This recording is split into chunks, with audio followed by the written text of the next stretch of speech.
Shanti.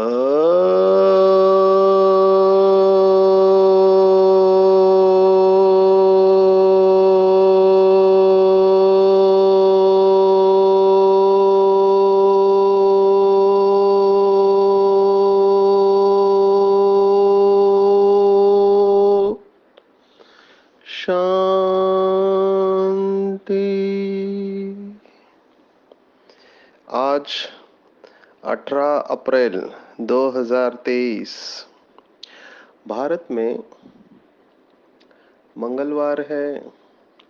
Today is 18th April 2023 and it's Tuesday in Bharat.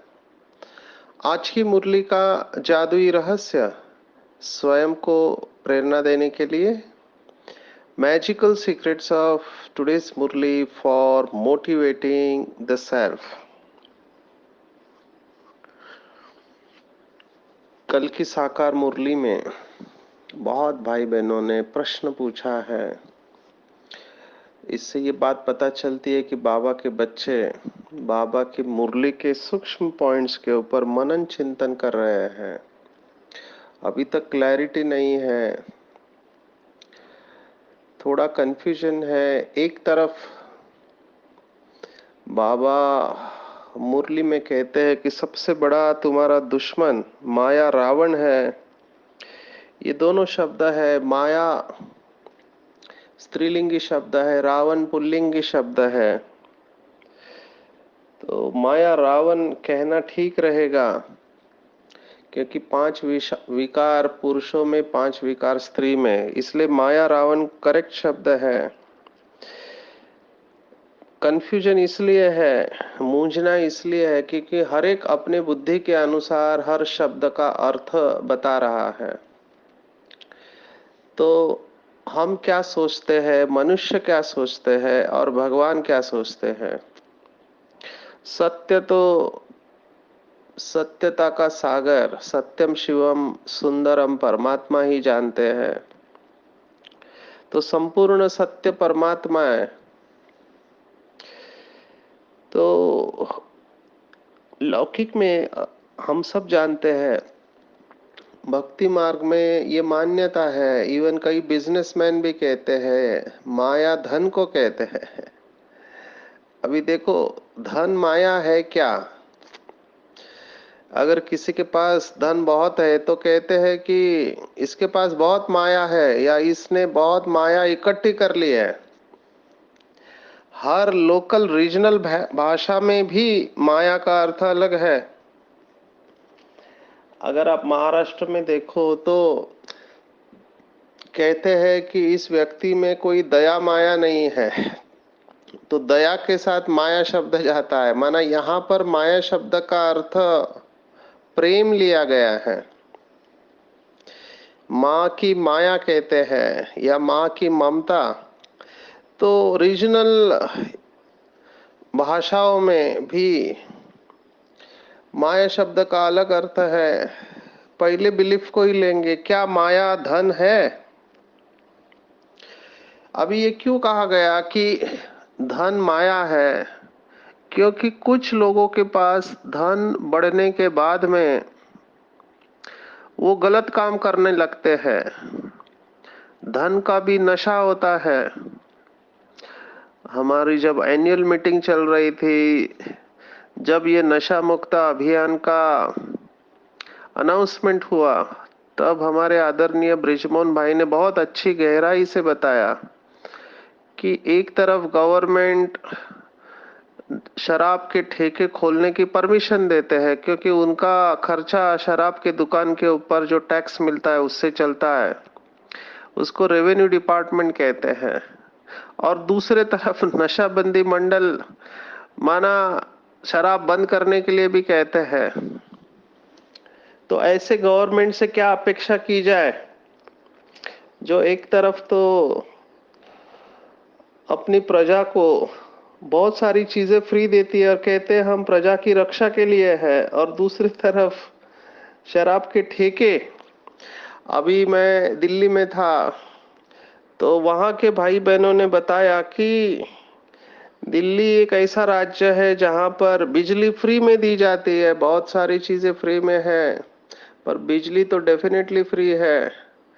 तो एक माता वो सरकार को इतना अपशब्द इस्तेमाल कर रही थी कि हमारा परिवार उजाड़ दिया। क्यों? क्योंकि जब कोविड का समय था तो सब बिजनेस बंद थे, आवक बंद थी, तो सरकार ने निर्णय लिया कि शराब की जो बोतल लेंगे तो एक बोतल के ऊपर एक बोतल फ्री, एक कैन के ऊपर एक पूरा कैन फ्री। तो हिंदी में कहावत है कि पीने वालों को पीने का बहाना चाहिए।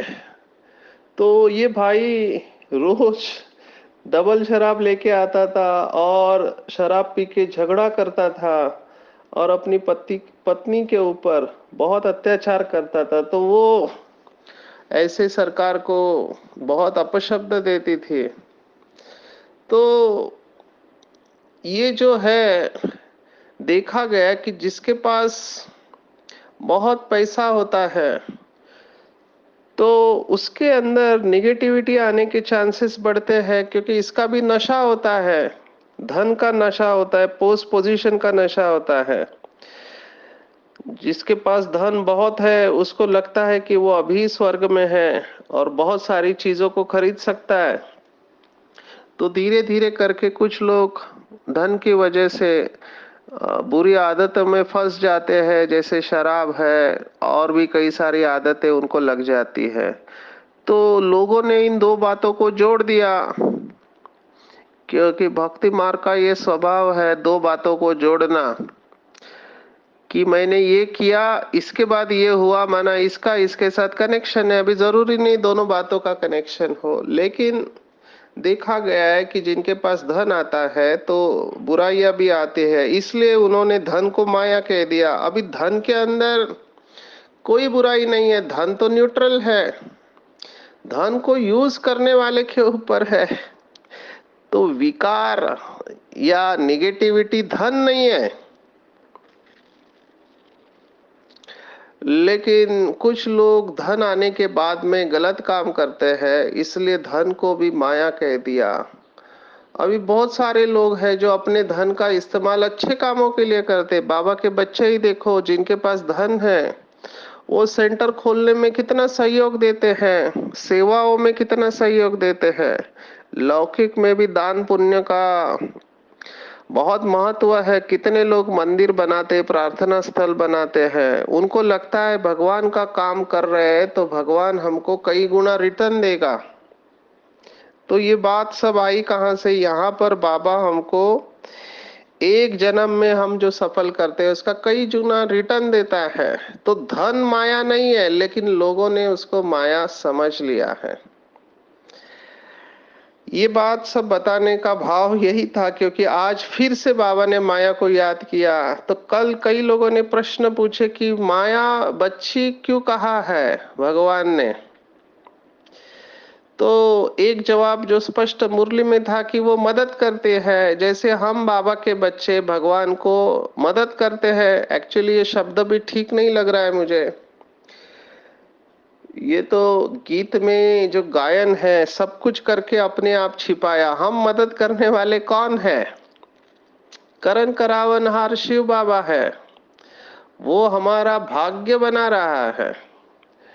वो संकल्प भी वही देता है, हिम्मत भी वही देता है, करवाता भी हम है। तो हम किस आधार से कह सकते हैं कि हम भगवान को मदद करते हैं? ये भी एक प्रकार का सूक्ष्म में अहंकार आने की मार्जिन है कि मैंने सेवा बहुत अच्छी की, मैंने भाषण बहुत अच्छा किया, या मैंने यज्ञ में इतना सफल किया, भगवान को दिया। जैसे भक्ति मार्ग में कुछ लोग लिखते हैं ना, दान करते हैं, पहले मांगते भगवान से है और पैसा आने के बाद वही पैसा भगवान को देते और नीचे नाम लिखते कि फलाने ने दिया करके। तो ये अहंकार है। फिर भी ये कहने में जरूर आता है कि भगवान के सेवा के लिए निमित्त बने। अब ये निमित्त भाव इसलिए बहुत इंपॉर्टेंट है, क्योंकि निमित्त अगर नहीं समझा तो माया प्रवेश करेगी। इसलिए स्पिरिचुअलिटी में, आध्यात्मिकता में ये निमित्त भाव को बहुत महत्व है। अच्छे भक्त होते हैं, वो भी ये समझते हैं कि हम कुछ नहीं कर रहे हैं। अभी संडे की मुरली में बाबा ने कठपुतली का शब्द इस्तेमाल किया था, पर वो अलग भाव से किया था। भक्ति मार्ग में वो समझते हैं कि भगवान हमको कठपुतली की तरह नचा रहा है। बाबा ने माया के और प्रकृति के खेल को कठपुतली या कार्टून का शो कहा है। तो यहाँ पे अलग भाव से कह रहे हैं कि माया को बच्ची क्यों कहा है। अगर आप थोड़ा गहराई में जाओ तो आपको बहुत सुंदर स्पष्टीकरण मिलेगा। आज हम अमरावती में सुबह भाई बहनों से मिल रहे थे, महाराष्ट्र का अमरावती डिस्ट्रिक्ट, क्योंकि एक अमरावती डिस्ट्रिक्ट आंध्र प्रदेश में भी है। तो महाराष्ट्र के अमरावती में भाई बहनों से मिल रहे थे, वहां भी हमने यही प्रश्न पूछा, बच्ची क्यों कहा है। क्योंकि ऐसे नहीं कि माया या विकार को शिव बाबा जन्म कैसे देता है, तो वो प्रत्यक्ष नहीं है। हमने जवाब दिया कि जैसे सूर्य है, सूर्य जब होता है तो प्रकाश होता है, और सूर्य जब चला जाता है तो अंधकार हो जाता है, अंधेरा हो जाता है। तो माया माना अंधेरा। जो मायावाद कहा हुआ है, आदि शंकराचार्य ने मायावाद को प्रपोज किया कि ब्रह्मम सत्यम जगन मिथ्या, ये जग मिथ्या है। तो उनको बुद्धि इस दुनिया से निकालनी थी, लोगों को वैराग दिलाना था। तो उन्होंने अपनी तरह से अपना ड्रामा प्लान अनुसार रोल प्ले किया कि लोगों की बुद्धि देह में नहीं जाए, क्योंकि टू मच विकारों में लोग बह रहे थे। तब उनको वहां से निकालने के लिए सन्यासियों ने ये कहा कि जग मिथ्या है, जिसको आप सुख समझ रहे हैं वो सुख नहीं है, वो काग विष्ठा के समान है। और फिर कई सारे उदाहरण दिए, जो उदाहरण हम बार बार देखा है कि कुत्ता जब हड्डी चबाता है तो वो हड्डी के टुकड़े उसके मसूड़ों को जख्म पहुंचाते हैं और वहां से खून निकलता है, और वो अपना ही खून पीता रहता है और उसको लगता है हड्डी में से खून आ रहा है। उसके मुंह से बहुत सारी लार निकलती है, तो उसको बहुत मजा आता है हड्डी का चबाने से। तो सन्यासी कहते हैं ये देह का सुख इस तरह से है, आप अपने ही खून को चूस रहे। और बात बिल्कुल ठीक है। इस समय बाबा ने काम विकार को पॉइजन कहा है, विष कहा है। आप थोड़े गहराई में जाके सोचोगे तो ये विष क्यों है ये पता चलेगा। बहुत वंडर की बात है कि लौकिक इस समय का साइंस, खास करके विदेश का साइंस, इसको क्वालिटी ऑफ लाइफ कहता है। वो कहता है ये जरूरी है, काम विकार में जाएंगे तो आपको बहुत सारे फायदे होंगे। ऐसे कई सारे वीडियो मेरे को भेजते रहते हैं लोग, तो बहुत रहम आता है कि ये लोग किस दिशा में जा रहे हैं। तो इसीलिए सन्यासियों की जरूरत थी ये बताने के लिए कि तुम गलत जगह पे जा रहे हो। तुम जिसे सुख समझ रहे हो वो सुख नहीं है, वो माया का सुख है, अल्पकाल का सुख है। बाबा जिसे पॉइजन कहता है, क्योंकि इससे बॉडी कॉन्शियसनेस बढ़ता है। अल्पकाल का इंद्रियों का सुख है जो आपको खत्म कर रहा है।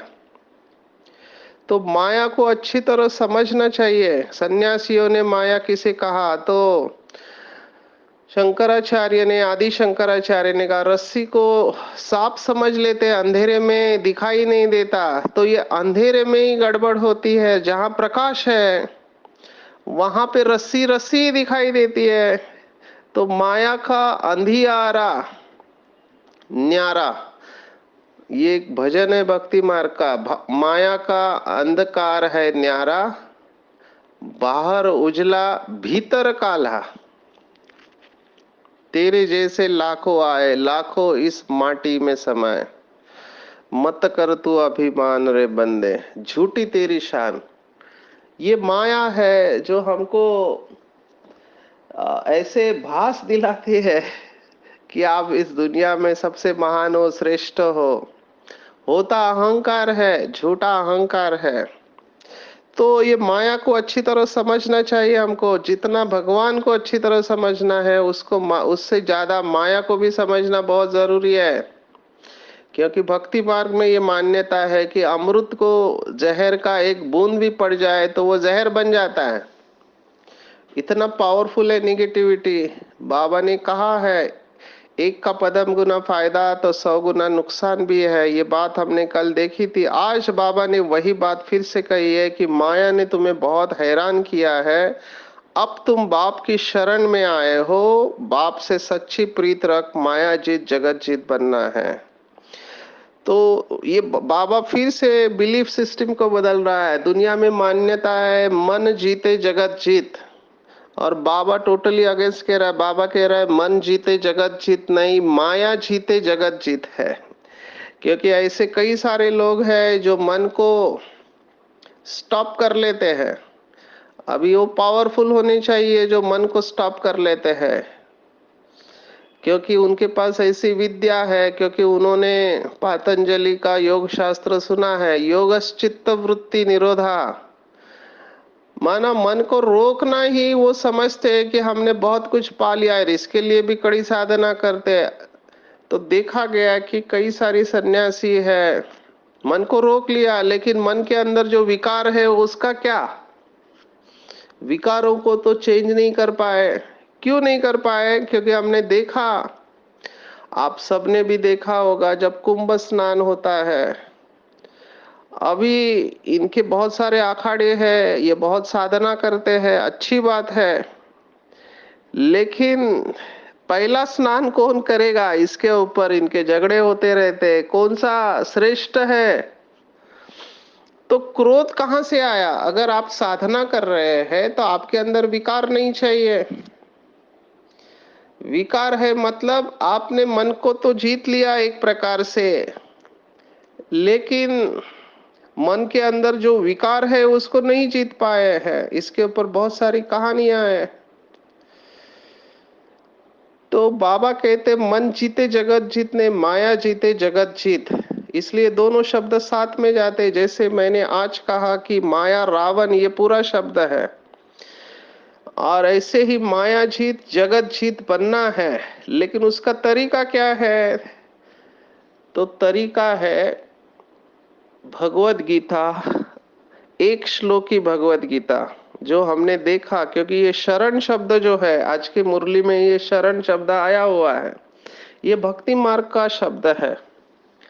फिर भी हम इसको लेते हैं 18वें अध्याय में 66वां श्लोक, मोक्ष संन्यास योग, 18 चैप्टर 66 वर्स। सर्वधर्मान् परित्यज मामेकम शरणम व्रज, अहम त्वा सर्व पापेभ्यो मोक्षयिष्यामि मा शुच। मैं तुम्हें सर्व पापों से मुक्त कर दूंगा अगर तुम सब धर्मों को छोड़कर मेरी शरण में आओ, मुझे एक की शरण में आओ। बाबा का एक गीत भी है, प्रभु शरण आओ कर लो अनुभव प्रभु प्यार का, बहुत सुंदर गीत है। तो दया करने वाला, दया का सागर शिव बाबा इस धरती पर आया है, बच्चों को दुखी देखकर आया है, क्योंकि माया ने बच्चों को बहुत हैरान कर दिया। थोड़ा लौकिक के साथ इसको कंपेयर करते हैं। शास्त्रवादी क्या कहते हैं कि बच्चा जब छोटा होता है तो माँ बाप के पास बहुत सारी इच्छाएं प्रदर्शित करता है, मुझे ये चाहिए वो चाहिए। माँ बाप उसकी सभी इच्छाएं पूर्ण करते हैं कि बच्चे को कोई दुख न मिले। लेकिन आप कल्पना करो, वो बच्चा बड़ा हो गया है, बड़ा होने के बाद अभी वो सक्षम है, वो अपने आप को खुद संभाल सकता है, अपनी कमाई खुद कर सकता है, लेकिन बड़ा होने के बाद भी वो माँ बाप के ऊपर डिपेंडेंट है, और माँ बाप से कह रहा है अभी भी मेरी संभाल तुम ही करो। तो फिर माँ बाप क्या करेंगे? कब तक उसको संभालते रहेंगे? क्योंकि उसको खुद को संभालना आना चाहिए। तो बाबा कह रहा है कि बच्चे, आधा कल्प माया ने तुम्हें बहुत हैरान किया है। यहाँ पे बाबा का वो कल का शब्द लेते हैं कि माया मेरी बच्ची है। तो बच्चा और बच्ची, बच्चा बड़ा होकर माँ बाप की संभाल करता है। बच्ची की यूजुअली शादी होती है, वो चली जाती है दूसरे घर। यहाँ पर बाबा ने कहा माया बच्ची है, और माया बच्ची को मैं कहता हूँ कि इनको अच्छी तरह से रियलाइज कराओ, कान से नाक से पकड़ के बताओ कि तुम गलती कर रहे हो। आज बहुत सारे ऐसे परिवार में देख रहा हूँ, जब बच्चा अपने माँ बाप को नहीं संभाल रहा है, छोड़ दिया, लेकिन बच्चियों ने अपने माँ बाप को संभाला हुआ है। तो माया बच्ची है, इसका भाव बहुत सुंदर है। अगर आपने पहले मुरली रहस्य को सुना होगा तो बाबा ने बहुत बार कहा कि योग माना रूपांतरण, माया और कुछ नहीं है। माया माना प्रकाश का अभाव है। जैसे अंधियारे का कोई सोर्स नहीं होता है, प्रकाश का अभाव ही अंधियारा होता है, ऐसे ही माया का वैसे कोई सोर्स नहीं है। माया इज एब्सेंस ऑफ लाइट। तो इस तरह से देखा जाए तो माया को जन्म देने वाला परमात्मा ही है। क्यों ये हमने विभूति योग 10वां अध्याय श्रीमद् भगवद गीता, इसमें बहुत गहराई से देखा। क्या देखा कि जो कुछ भी है सब परमात्मा का रूप है। ये भाव कहाँ से आया?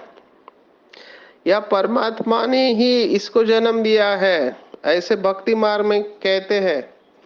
लेकिन ये भाव क्यों आया है कि क्या भगवान ने नरक बनाया? भगवान ने तो स्वर्ग बनाया, लेकिन भगवान ने इतनी ताकत दी है कि वो आधा कल्प ही चल सकी। और जैसे भगवान ने आधा कल्प वाली ताकत दी, शक्ति दिया, तो जब तक सूर्य है, प्रकाश है, तब तक सब चीजें रस्सी का रस्सी दिखाई देता है। लेकिन जैसे ही सूर्य चला जाता है तो रात में अंधेरे में पता नहीं चलता है, चांद के प्रकाश में या चांदनी में, कि ये रस्सी है या सांप है। ऐसे ही आधा कल्प के बाद जब सूर्य का प्रकाश खत्म हो जाता है, ज्ञान का प्रकाश समाप्त हो जाता है, तो रस्सी को सांप समझने लगते हैं। तो कई लोग मुझे ये सवाल पूछते हैं कि बाबा ने ड्रामा का नॉलेज हमको दिया, तो ड्रामा में ऐसा क्यों है कि आधा कल्प सुख है और आधा कल्प दुख है? क्योंकि भक्ति मार्ग में ऐसा वर्णन है कि जहाँ परमात्मा का लोक है, गोलोक कहते हैं, वो कहते हैं कि वहां पे कोई भी दुख नहीं है, हमेशा सुख ही सुख है। उसके नीचे सभी लोगों में दुख है। हमने भगवत गीता में ये श्लोक भी देखा, आ ब्रह्म भुवना लोके, माना उसके नीचे सभी लोक से जाने के बाद में आपको दुख मिलेगा, लेकिन एक बार आप भगवान के लोक में चले गए तो वहां दुख नहीं है, वहां सुख ही सुख है। ये कंसेप्ट आई कहां से? क्योंकि कई लोग समझते हैं कि भगवान जहां पर रहता है, भगवान का राज्य जहां पर है, वहां हमेशा सुख होना चाहिए। तो ऐसी दुनिया वो कल्पना करते जहां केवल सुख है, दुख है ही नहीं। तो ये आधा कल्प सुख दिया है और आधा कल्प दुख है। ये जो ज्ञान बाबा ने हमको दिया है, वहां पर प्रश्न है कुछ भाई बहनों का, कहते हैं कि आधा कल्प क्यों? अगर देना है तो पूरा दे देते हैं। तो इस प्रश्न का जवाब हम आपके ऊपर छोड़ते, आप सब चिंतन करें कि ड्रामा ऐसे क्यों बना हुआ है कि आधा कल्प सुख है और आधा कल्प दुख है। एक्चुअली आधा कल्प भी नहीं है। बाबा ने कहा 2/3 हमको सुख मिलता है। ये तो आखिरी कुछ जन्मों में बाबा के बच्चों को दुख मिलता है, लेकिन 2/3 बाबा ने मुरली में कहा है, मेजॉरिटी हमको सुख मिलता है। लेकिन ये सृष्टि का नियम है कि सतो रजो तमो में जाना है, क्योंकि जैसे आप यूज करोगे, एनर्जी एंट्रोपी में जानी है, आपकी एनर्जी डिस्चार्ज होनी है। तो वहां पे एक ऐसा समय आएगा जब वो बैटरी को चार्ज करना ही पड़ेगा। कार की बैटरी भी डिस्चार्ज हो जाती है, उसको चार्ज करना पड़ता है। अब ये सब क्यों आया? क्योंकि वही बिलीफ आज बाबा ने मुरली में फिर से टच किया कि वो समझते हैं कि आत्मा तो निर्लेप है और लेप शेप है, वो शरीर को होता है है ना। विकार शरीर में होते हैं, इसलिए शरीर को साफ करने के लिए गंगा में स्नान करते हैं। वो सोचते गंगा में स्नान करने से शरीर साफ हो जाएगा तो हम पुण्य हो जाएंगे। यहाँ पे ये बिलीफ है कि आत्मा के ऊपर कोई भी लेप शेप नहीं चढ़ता, और वही बात बाबा ने हमको बताई है कि लेप शेप आत्मा के ऊपर ही चढ़ता है। शरीर को तो साफ कर सकते हैं, लेकिन आत्मा के ऊपर जो लेप शेप चढ़ता है वो साफ करने के लिए आपको देही अभिमानी बनना पड़ेगा। तो माया बाबा की बच्ची इसलिए है क्योंकि माया का परिवर्तित रूप ही संपूर्ण अवस्था है। अब ये समझने में टाइम लगता है। उदाहरण दिया हुआ है, हम सब ने देखा है। भारत में एक कथा वाल्मीकि ऋषि की बताई है कि वो लोगों को मारकर लूटकर अपने परिवार का पोषण करता था। तब नारद ने उनका उद्धार किया, कहा कि तुम ये सब कर रहे हो लेकिन क्या तुम्हारा परिवार तुम्हारे साथ है? बोलते है जरूर, मैं उनका पालन पोषण कर रहा हूँ। बोला पूछ के तो आओ। तब परिवार वाले कहते ये तो तुम्हारा कर्तव्य है, हम कैसे तुम्हारे इस कर्म में सहभागी हो सकते हैं। तब वो आके नारद की शरण लेता है, उसको कहते हैं मैं क्या करूं, मेरे द्वारा अनजाने में इतने पाप कर्म हो गए। तब वो उसको भगवान का नाम सजेस्ट करता है और फिर वो साधना करते बैठता है, और ऐसी साधना करता है कि उसके शरीर के ऊपर चींटियों का घर बन जाता है, जिसको संस्कृत में वाल्मीकि कहते हैं, और फिर वाल्मीकि ऋषि बने। तो ये ट्रांसफॉर्मेशन है निगेटिविटी को पॉजिटिविटी में कन्वर्ट करने का। तो माया माना निगेटिविटी। आज बाबा ने माया को एक शब्द इस्तेमाल किया, माया माना कमजोरी। तो कमजोरी को ही शक्ति बनाना है, काम विकार को ही शक्ति बनाना है, क्रोध को ही शक्ति बनाना है, लोभ को शक्ति, मोह को शक्ति और अहंकार को शक्ति बनाना। तो आपकी बुद्धि जितनी स्वच्छ होती जाएगी, देही अभिमानी बनेंगे, उतना ये विकार आपके फ्रेंड होते जाएंगे। विकार सहयोगी बन जाएंगे, मतलब क्या, उसका रूप परिवर्तित हो जाएगा। इसलिए माया बच्ची है परमात्मा की, क्योंकि उसी का रूप है वो। विकार माना क्या, हमारे ऊपर चढ़ी हुई निगेटिविटी की परत है, उसको ट्रांसफॉर्म करना है। एनर्जी का ट्रांसफॉर्मेशन है ये। अभी तक एनर्जी नीचे जा रही थी, अभी हम उसको ऊपर चढ़ा रहे हैं। ऊर्ध्वीकरण है ऊर्जा का।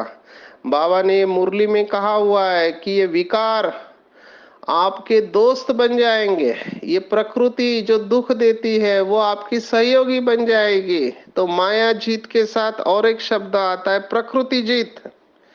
तो माया जीत प्रकृति जीत हम तभी बनेंगे जब हम परमात्मा की शरण आएंगे। शरण शब्द भक्ति मार्ग का है। शरण के बजाय बाबा ने एक मुरली में कहा, बच्चे बाप की गोद में आते हैं।